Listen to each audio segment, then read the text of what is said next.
If you're a silver stacker, you very well may be fairly frustrated at silver's performance today, especially considering some of the release of economic data, because it is down while gold is up.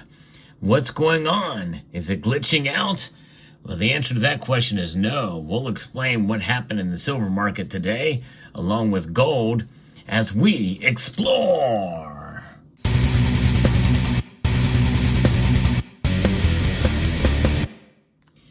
There are times like this when the markets react and move in opposite directions, and that is the case with silver especially. You know, we can celebrate when silver moves up and gold goes down, narrowing that ratio. But right now, moments before the markets close, it's the opposite. Gold is up and silver is down. Now, this is a time, whenever the prices are low, to look for deals out there. And you're going to save in two ways. Number one, you save by the drop in spot price. And it's not by that much. In fact, silver is down 6 cents today. But it brings silver's price below $32 an ounce again. And I think it's, in a sense, meeting some resistance here. But another way to save is to find a bullion dealer who's going to give you the best price for your silver products. This channel is sponsored by Summit Metals, and it's just to remind you to keep them in mind when you're shopping for the best deals to elevate your wealth, which is their motto here. And that is really what it's about. They have all kinds of different silver, including constitutional silver, as well as pure silver, bullion, and a lot of good deals. And here we are in the Christmas season, and they are constantly running deals out there. So check them out at summitmetals.com for some savings for your precious metal needs. Now, gold is up today, 0.82%, up $22 an ounce now to $2,716.80. It has now broken through that barrier comfortably here. But silver struggling here around the $32 mark. But it is holding near this key technical level here. I'm going to be referencing an article here from FX Empire that gives us a little bit of insight as to what's going on. But there's other things as well, too. We're going to look at beyond what some of the analysts are saying.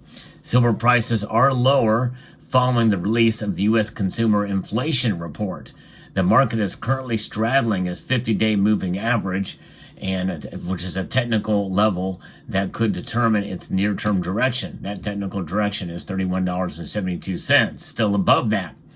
Key upside targets include a retracement zone around the $32.26 mark and $32.87 area, while downside support rests at pivots of $31.29 and $30.61. Some of you may remember that I say we declare victory on silver's performance for 2024 if it stays above $30 an ounce. A strong victory. But in reality, even if it falls below that, we're doing pretty good with silver this year, looking at its performance, outperforming inflation this year. Obviously, gold did as well, and gold broke multiple records this year in nominal dollars. But notwithstanding, you know, there's a good reason to celebrate silver's performance when you look at it in and of itself compared to inflation. Of course, inflation is picking up, as we know. The U.S. annual inflation rate rose 2.7% in November. That should not surprise us all. In fact, it didn't surprise the analysts either, with core CPI increasing by 3.3% on an annual basis, both aligning with the forecast. These figures come as the Federal Reserve prepares for its policy meeting next week, where a 25 basis point rate is all but certain. Indeed, in fact, if we look at the Fed Watch tool, that number has changed dramatically, even in the past day or so. And so this is something that we're going to look at here and see what it's doing. The Fed Watch tool is reporting to us now that there is baking in the numbers at a 98.6% chance now that the Federal Reserve is going to lower rates. Now, they could surprise us, the 1.4% that think they're going to keep it the same, which would probably be the wise thing to do, although in a sense that could be moved as a sabotage against the next administration. Because inflation is picking up, which means that in all realities and logistically and reason would mean that you do more to sort of pull back on inflation. But, the government's spending money, the Federal Reserve is printing money. So those are the things we're looking at here. While inflation is down from its 2022 peak, it remains above the Fed's 2% target, raising questions about the pace of future monetary easing. Federal Reserve Chair Jerome Powell's upcoming commentary will likely provide guidance on the central bank's stance going into 2025 and what's going to happen, after this rate cut that's happening. But, the thing is his statements very well could have a dramatic impact on how gold and silver are measured in these dollars, which are inflating away. But no matter what, gold and silver, they are going to react, and they're going to essentially disappoint some and please others. I think anytime the price goes down, it's a good time to buy. And if the price goes up, it gives us some validation that we're doing the right thing. But in reality, history as a guide means that we're already there. We already have seen examples this year, especially of silver doing its thing and preserving our wealth through the course of this year. In fact, even far exceeding that. So the exceeding our expectations is always a good thing, but it doesn't always happen. And that's the thing that we have to understand, because for the longest time, silver was stagnant. It just hasn't been this year. But some people think that silver should perform better than it has this year. But be patient. Patience is key here for sure. Other precious metals experience declines. Platinum is down, but palladium was actually up in late trading here today. And so that is a thing. Now, silver's near-term direction hinges on its ability to maintain a break through the 50-day moving average and close above that level, which is $31.72, which it likely will close above that today, means that it's going to probably considering, supported by a dovish Fed stance, that we might be in the clear and maybe even holding on to $31 through the end of this year, which would be great.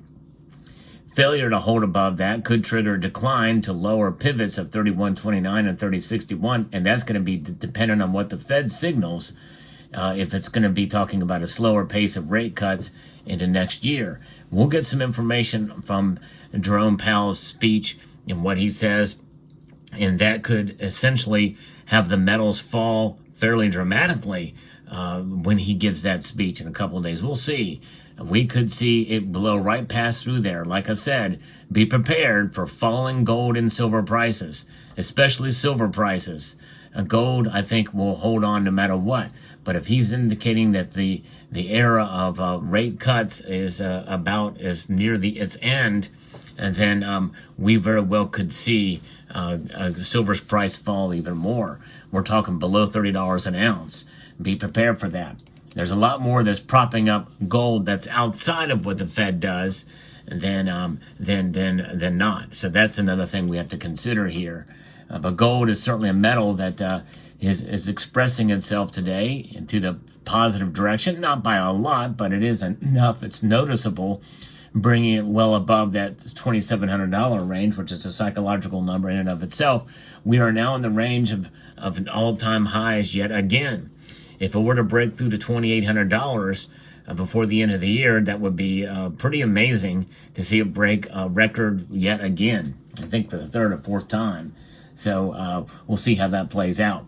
Now, what I like to do here on this channel is bring you the latest news in the world of precious metals. So hope you will consider subscribing to the channel for the latest updates in the world of precious metals.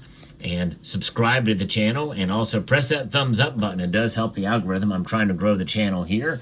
But nonetheless, this will be interesting to see what happens with the Federal Reserve cutting rates by 25 basis points, which I think is going to happen. And we're also looking for data that's going to be released tomorrow on the producer price index, which will give further clarity on the Fed rate cut path. In other words, we could see it, and it probably likely will enforce the idea of a rate cut. We expect gold to reach fresh new highs in 2025. With the elevated bond yields we have already easing over the course of the year, with geopolitical risk remaining supportive of driver of gold sentiment, according to Nitesh Shah, commodity strategist at Wisdom Tree. We also have another thing that's happening here domestically, which may involve a foreign actor, Iran, that some has speculated, it has been, quote, shot down, pun intended, by others, that there is a ship off the coast of in the Atlantic that is operated by Iran as a mothership for these drones that have been making their way through New Jersey.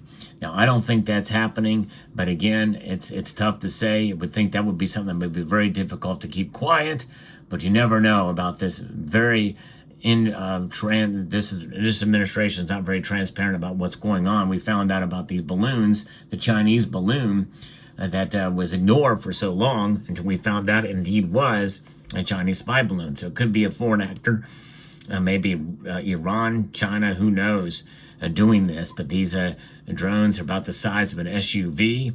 They're the kind of larger ones that you find in the Russia-Ukraine war right now, from which ordnance could be launched and other factors here. So are they spying? Who knows what they're doing? It's pretty scary that they're testing this in New Jersey and near some fairly sensitive areas and sites.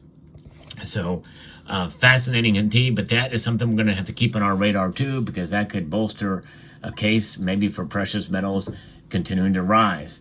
We still have other geopolitical tensions as well that are still rearing and making themselves known around the world, and we'll continue to press that on. But this means that central banks are going to continue to hold gold through these times.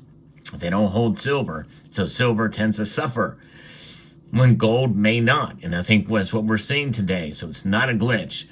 So there you have it. Let me know what your thoughts are in the comment section down below. Hope you found this video informative, insightful, and educational. Would like to extend a multitude of gratitude to you all for taking the time to watch, and encourage you to please rate, share, comment, and subscribe.